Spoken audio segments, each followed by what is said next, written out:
Hello students, welcome to our YouTube channel commerce with Kanaushiya ma'am. Students, आज की जो हमारी वीडियो है वो हमारे recruitment and selection process chapter number 4 की चल रही है और आई थिंक ये पार्ट नंबर 5 वीडियो है। तो स्टूडेंट्स, आज की वीडियो में देखो, प्रीवियस वीडियोस में हमने रिक्रूटमेंट का सारा पोर्शन कवर कर लिया। रिक्रूटमेंट प्रोसेस, जो नए फॉर्म आ रहे हैं रिक्रूटमेंट के वो हमने पढ़े, ट्रेंड्स आ रहे हैं जो नए नए वो पढ़े। अब हम पढ़ेंगे सिलेक्शन प्रोसेस, यानी रिक्रूटमेंट के अंदर क्या होता है। Recruitment is a positive process. उसके अंदर एप्लीकेंट से एप्लीकेशन मंगवाई जाती है।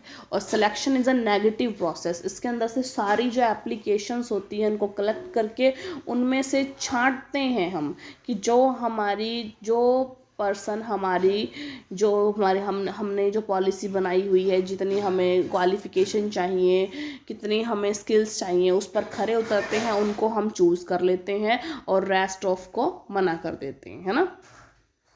तो चलिए स्टूडेंट, आज का जो टॉपिक है हमारा सिलेक्शन, उसकी प्रोसेस को स्टार्ट करते हैं। फर्स्ट ऑफ ऑल सिलेक्शन होता क्या है उसकी एक डेफिनेशन करेंगे, फिर उसके बाद हम प्रोसेस स्टार्ट करेंगे सिलेक्शन प्रोसेस। तो चलिए student, without getting late, let's start today's topic selection.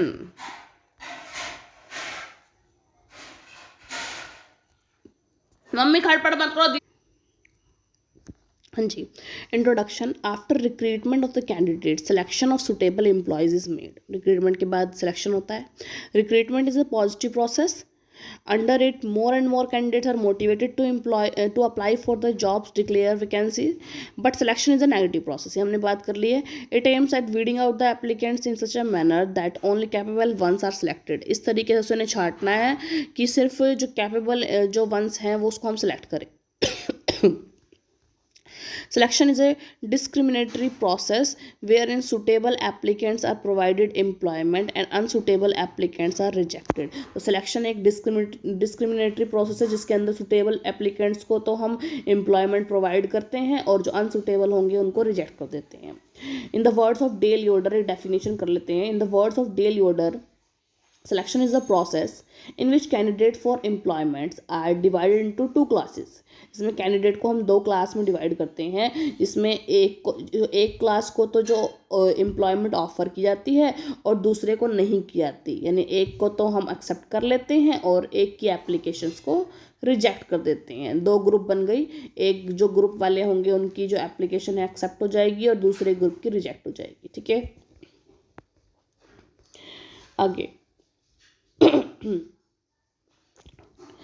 Selection of the employees is a systematic process. Under selection process, all the applicants have to cross different hurdle. बहुत सारे hurdle होते हैं, उसको cross करना पड़ता है. जो क्रॉस कर जाता है लास्ट में उसको प्लेसमेंट मिल जाती है और जो नहीं क्रॉस कर पाता वो बीच में रिजेक्ट हो जाता है. ठीक है. इस method is called successive hurdle technique. Successive hurdle technique याद रखना, सिलेक्शन प्रोसेस का दूसरा नाम successive hurdle technique. Under this technique, having crossed one technique, the applicant proceed ahead to cross the second. The applicant who crosses successful all the hurdles is selected. ठीक है. पहली hurdle complete करने के बाद वो सेकंड हर्डल में पहुंचता है. ऐसे ही जो सारी हर्डल कंप्लीट कर लेता है उसको सिलेक्ट कर लिया जाता है और उसकी प्लेसमेंट कर दी जाती है जहां पर नेसेसरी होती है उसकी क्वालिफिकेशन के अकॉर्डिंग. आगे है ordinary. To select a suitable employee, a business organisation has to adopt the following procedure. देखो कौन कौन सी प्रोसीजर फॉलो करनी पड़ती है. फर्स्ट है एप्लीकेशन रिसीव करना, फिर प्रीलिमिनरी इंटरव्यू करना. उस इंटरव्यू के बेस पे एप्लीकेशन जिसके अंदर उनकी जो एप्लीकेशन जो ब्लैंक एप्लीकेशन है वो फुलफिल करवाना. उसके अंदर उनकी पर्सनल इन्फॉर्मेशन होती है, उनका एड्रेस वगैरह होता है, ये सब चीज़ होता है. रिटन टेस्ट होता है. रिटन टेस्ट के बेस पे, यानी रिटन टेस्ट जिसने क्लियर कर लिया है उनका एम्प्लॉयमेंट इंटरव्यू होगा. और जो इंटरव्यू में जो पास जाएंगे उनका रेफरेंस चेक होगा. उनको कुछ रेफरेंस लोगों के नाम बताने पड़ेंगे जिनसे उनको चेकआउट किया जाएगा, उनके बारे में और चीज़ें पूछी जाएगी जिन बंदों का वो रेफरेंस में नाम देंगे. ठीक है. आगे है फिजिकल एग्जामिनेशन, यानी कि जो अपना मेडिकल होता है. ताकि फिजिकल एग्जामिनेशन इसलिए किया जाता है कि जो पर्सन ह्यूमन रिसोर्स हम हायर कर रहे हैं वो कम्प्लीटली फिट होने चाहिए. तो जो जिसका मेडिकल कम्प्लीटली फिट दिखाता है उसको हम रख लेंगे, अदरवाइज दूसरों को दूसरे बंदों को हम हायर कर लेंगे इनको छोड़ के, ठीक है। Final decision by the line manager final decision करेंगे कि रखना है या नहीं रखना, फिर अगर रखना होगा तो उनकी प्लेसमेंट कर देंगे, ठीक है। ये मैंने शॉर्ट फॉर्म में बता दिया, अब देखो आगे बढ़ते हैं। Receipt of application, vacant post are advertised in the newspaper by the organization. Thereafter, the applicants forward their application to the organization. On the receipt of the application, जब application receive होगी, personnel department initiate selection process. Personnel department है जो उस organization की, वो selection process start करेगी. All applications are screened by the department. सारी application जो department है वो दिखेगा, screen करेगा उसको, स्क्रीनिंग शुरू होएगी एप्लीकेशंस की. Those applicants who do not fulfil the request qualification are weed out of the this very stage at this stage. जो कैंडिडेट सारी क्वालिफिकेशन या फिर जो भी हमने मांगा हुआ होता है स्किल्स वगैरह, जो अगर उसके अंदर नहीं है वो, तो उसको वहीं से रिजेक्ट कर दिया जाएगा उस फॉर्म को, ठीक है, उस एप्लीकेशन को. आगे है प्रिलिमिनरी इंटरव्यू. प्रिलिमिनरी इंटरव्यू देखो it is the first stage of the selection process where the number of the applicants is very large. ये पहला स्टेज है सिलेक्शन प्रोसेस का जहाँ पर एप्लीकेंट्स बहुत सारे होते हैं. An interviews organised by the department ने एक इंटरव्यू ऑर्गेनाइज करती है. It is usually a brief interview होता है. It is the question of general information about the applicants are example their academic qualification क्या है, एक्सपीरियंस क्या है, पे क्या डिमांड करना चाहते हैं वो, interest in work, as etcetera, ये सब चीज़ पूछा जाता है उनसे, ठीक है. Subsequently job specification and personal specifications are compared. तो फिर क्या करते हैं, पर्सनल उनकी स्पेसिफिकेशन और जॉब की स्पेसिफिकेशन, यानी कितनी क्वालिफिकेशन बंदे के अंदर है, कितनी क्वालिफिकेशन हमें चाहिए, उन दोनों का कंपैरिजन किया जाता है. If the applicant is over or under qualified compared to the job requirement, he is weeded out. अगर वो या तो ज़्यादा उसके पास क्वालिफिकेशन है या फिर कम क्वालिफिकेशन है, उसको निकाल दिया जाता है, रिजेक्ट कर दिया जाता है उसकी एप्लीकेशन को. Thus the objective of the preliminary interview is to get rid of unqualified and unsuitable applicants. इसलिए इसका क्या ऑब्जेक्टिव होता है स्टार्टिंग में जो प्रिलिमिनरी इंटरव्यू का, जो अनक्वालिफाइड जो पर्सन है उनको पहले ही बाहर निकाल दो ताकि भीड़ ना मचे, ठीक है. If as a result of preliminary interview it is found that applicant is capable and suitable, he is asked to fill up the application form. अब लगता है कि जो रिजेक्टेड पर्सन्स को हमने निकाल दिया है, जिनको सिलेक्टेड पर्सन है जो हमें लगते हैं कि ये क्वालिफाइड पर्सन्स हैं, उनको हमने कहा कि एप्लीकेशन फॉर्म भर दो जाके जी.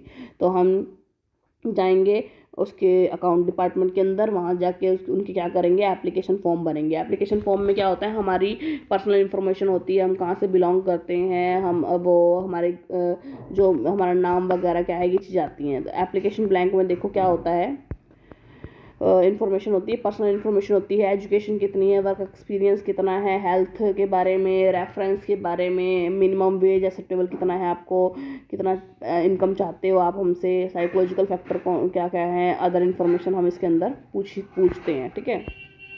आगे रिटर्न टेस्ट होता है. A written test is arranged for those applicants whose applications are found suitable. जिनकी एप्लीकेशन हमें सही लगती है उनका रिटर्न टेस्ट होता है. It is know about their personality, achievement, ability test and suitability. On the basis of this test it is sought to know whether the applicant is suitable for the job or not. Ordinary following tests are undertaken in selection process. Selection process में कौन कौन से test होते हैं, personality test.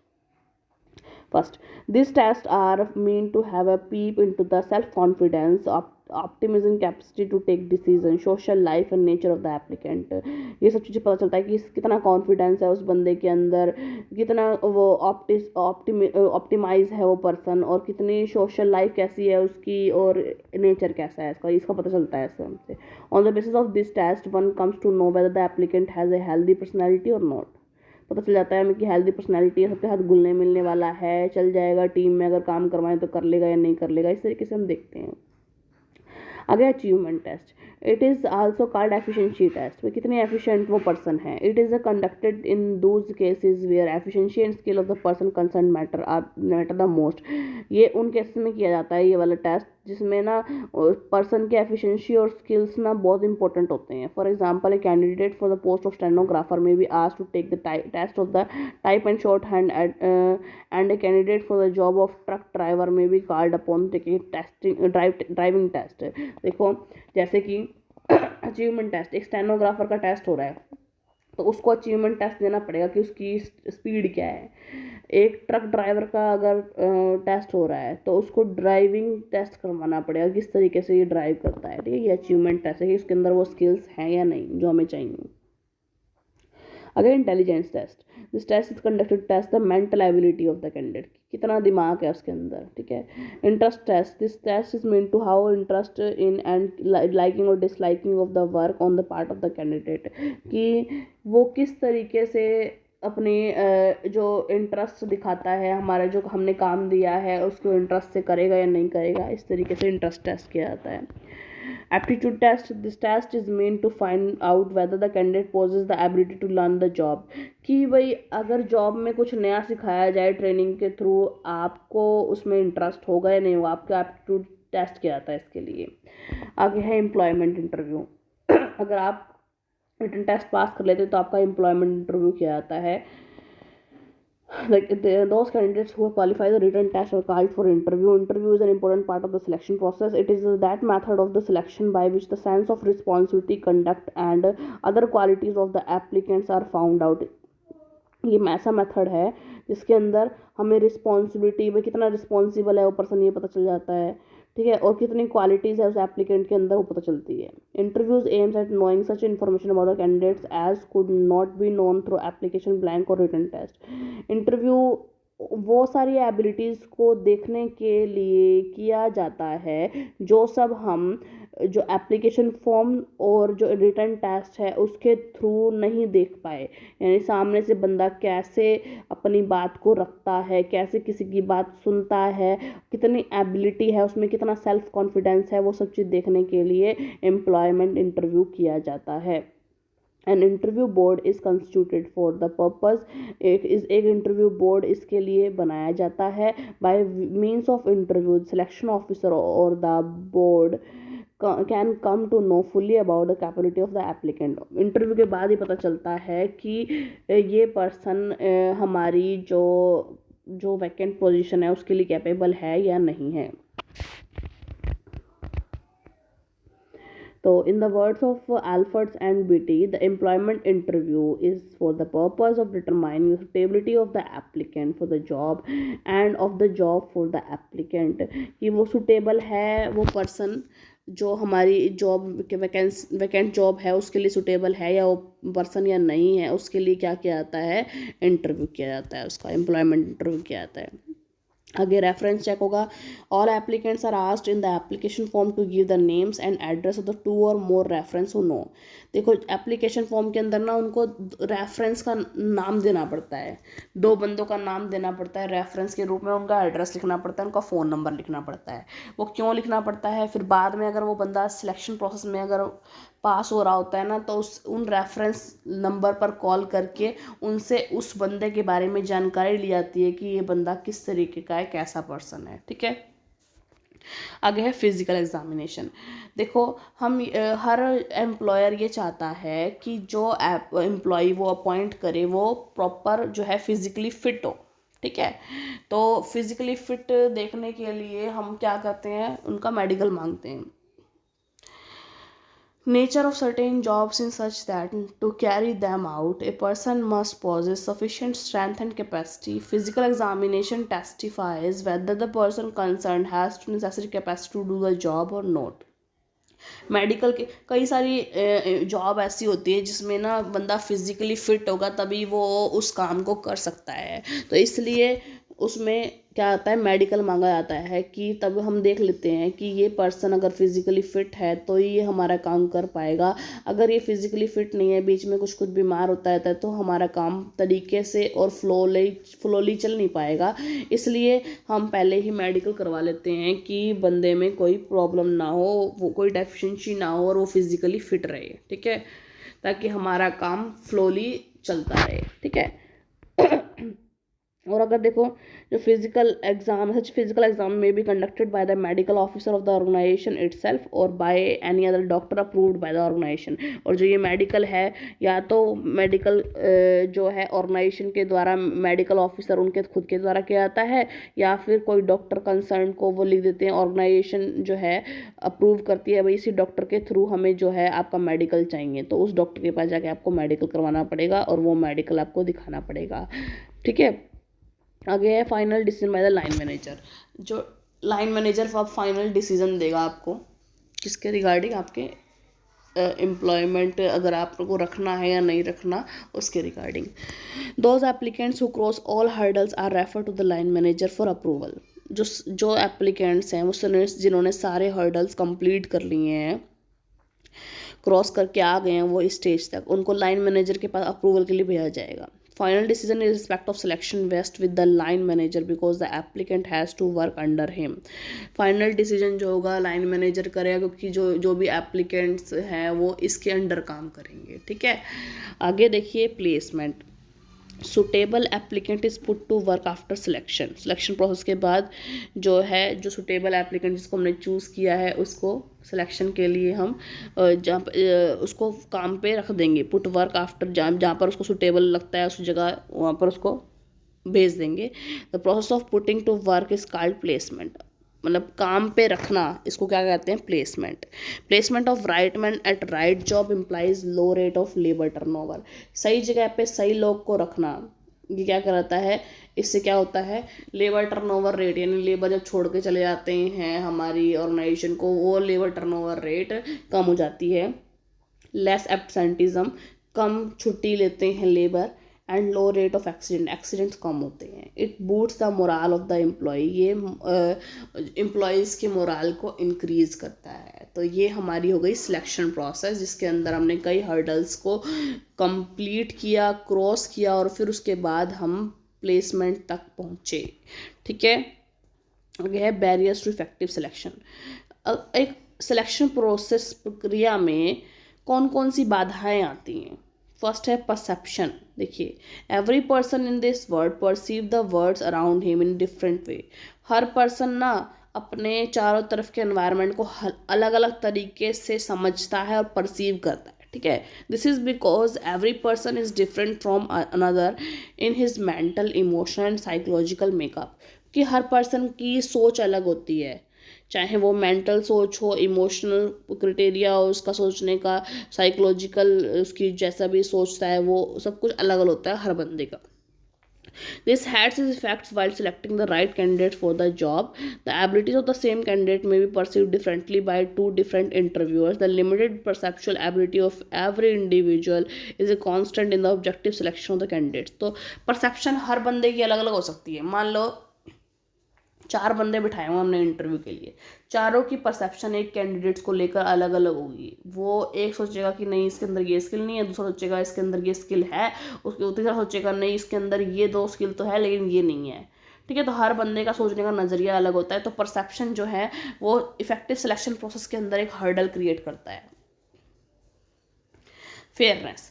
Fairness in selection means that no individual should be discriminated against on the basis of religion, region, race, gender, or any other factors. However, it is not uncommon to see discrimination to some extent, at least during the selection of candidates.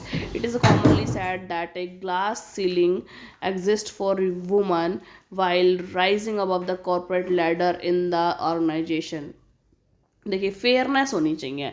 अगर आप fair नहीं हो, जब आप interview ले रहे हो किसी का, तो उसमें आप फेयर होने चाहिए। ना तो आप रिलीजन के बेस पे उस बंदे को रखोगे कि नहीं भाई ये सनातन धर्मी है, ये मुस्लिम है, ये फलाना, ये नहीं करोगे आप। बंदे के काम पे डिपेंड करता है, उसकी स्किल्स पे डिपेंड करता है। ये हमारे रीजन का है, ये हमारी कास्ट का है, ये हमें जानता है, ऐसा वो वाला आपको ये नहीं करना है। आपको फेयरनेस रखनी है। ठीक है, आगे है validity. A selection test is said to be valid when it helps in predicting the job performance of a prospective employees. एक जो सिलेक्शन टेस्ट है उसको वैलिड हम तब कहेंगे जब वो हेल्प करेगा कि जॉब परफॉर्मेंस कैसी है उस प्रोस्पेक्टिव एम्प्लॉयज़ की। A valid test can differentiate between the employees who can perform well and those who will not. एक वैलिड जो टेस्ट है वो डिफ्रेंशिएशन क्रिएट करेगा एक अच्छे एम्प्लॉय के अंदर और एक बुरे एम्प्लॉय। बुरे मीन्स जो जिसके अंदर मतलब एबिलिटी नहीं है। However even a validated test can not predict job success accurately और future success depends on a lot more variable that are not be covered in the test and future unpredict. देखो वैसे तो जो एक validate test है वो बस ये करेगा कि कौन सा पर्सन अच्छा है, कौन सा पर्सन के पास ज़्यादा स्किल्स है, बस वो यही दिखाएगा, ये डिफ्रेंशिएट करेगा दोनों के बीच में कि एक ये पर्सन स्किलफुल है, ये नहीं है। अदरवाइज जो ऑर्गेनाइजेशन का फ्यूचर जो है, ऑर्गेनाइजेशन का चलना और ना चलना बहुत सारे वेरिएबल्स पे डिपेंड करता है। तो जो एक वैलिड टेस्ट है वो तो सिर्फ यही बताएगा, ठीक है। आगे है reliability. A reliable method is one which will produce consistent result when repeated in similar situation। एक जो reliable method आप यूज़ करोगे किस चीज़ का, सिलेक्शन प्रोसेस का, वो क्या होगा, one which will produce consistent result, जिससे कंसिस्टेंट रिजल्ट आएंगे, मतलब जो रिजल्ट पहले थे वही तरीके के रिजल्ट आगे आएंगे when repeated in similar situation में जब रिपीट किया जाएगा। तो एक वैलिड टेस्ट जो होगा वो क्या होगा, रिलायबल होगा, यानी कि जो हमने पहले यूज़ किया था कंसिस्टेंट वे में यूज़ करें, जो पहले यूज़ किया था वही अभी यूज़ किया गया है और वही सिमिलर रिजल्ट आए हैं उसके। However, even a reliable test may fail to predict future job performance with precision as future always remains uncertain। लेकिन देखिए जो reliable test है वो फ्यूचर के बारे में नहीं बताता, क्योंकि फ्यूचर अनसर्टेन है, हमें नहीं पता कि आगे आने वाले टाइम में क्या होगा, है ना। आगे है pressure. Pressure is brought on the selectors by known as well as unknown people like friends, relative, peer, politician, bureaucrats etc. to select a particular candidate। ये देखो ये बहुत बड़ा हर्डल है कि जो भी इंटरव्यू में बैठा होगा बंदा ना, उसके ऊपर प्रेशर होगा, चाहे उसके फ्रेंड्स का हो, चाहे कोई पॉलिटिकल पार्टी का हो, उसके घर के बंदे का हो, रिलेटिव्स का, ये कोई भी ऐसा पर्सन जो उसको बहुत नज़दीकी से जानता हो, वो क्या कहेंगे कि हमारा ही बंदा आना चाहिए, सेलेक्ट होना चाहिए।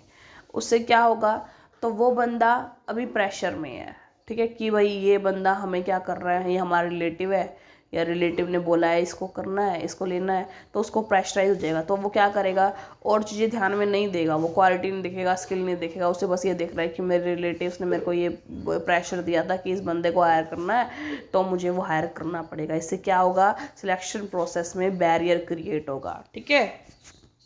तो ये स्टूडेंट हमारी आज की वीडियो थी जिसके अंदर हमने सिलेक्शन प्रोसेस की जो वेरियस स्टेजेस हैं उनको पढ़ा और फिर कुछ प्रॉब्लम्स और हाइंड्रेंसेस पढ़ी इन सिलेक्शन प्रोसेस। तो स्टूडेंट ये बहुत इंपॉर्टेंट क्वेश्चन है, अच्छे से कर लीजिएगा। आई थिंक आपको ये जो मैंने समझाया है टॉपिक समझ में आया होगा, आपका टॉपिक क्लियर हुआ होगा। अगर आपको स्टूडेंट वीडियो अच्छी लगी हो, आपका टॉपिक क्लियर हुआ हो, तो ज़्यादा से ज़्यादा मेरी वीडियो को लाइक कीजिए, शेयर कीजिए, कमेंट्स कीजिए और ज़्यादा से ज़्यादा मेरे चैनल को सब्सक्राइब कीजिए। Commerce with Kanisha ma'am. Thank you students.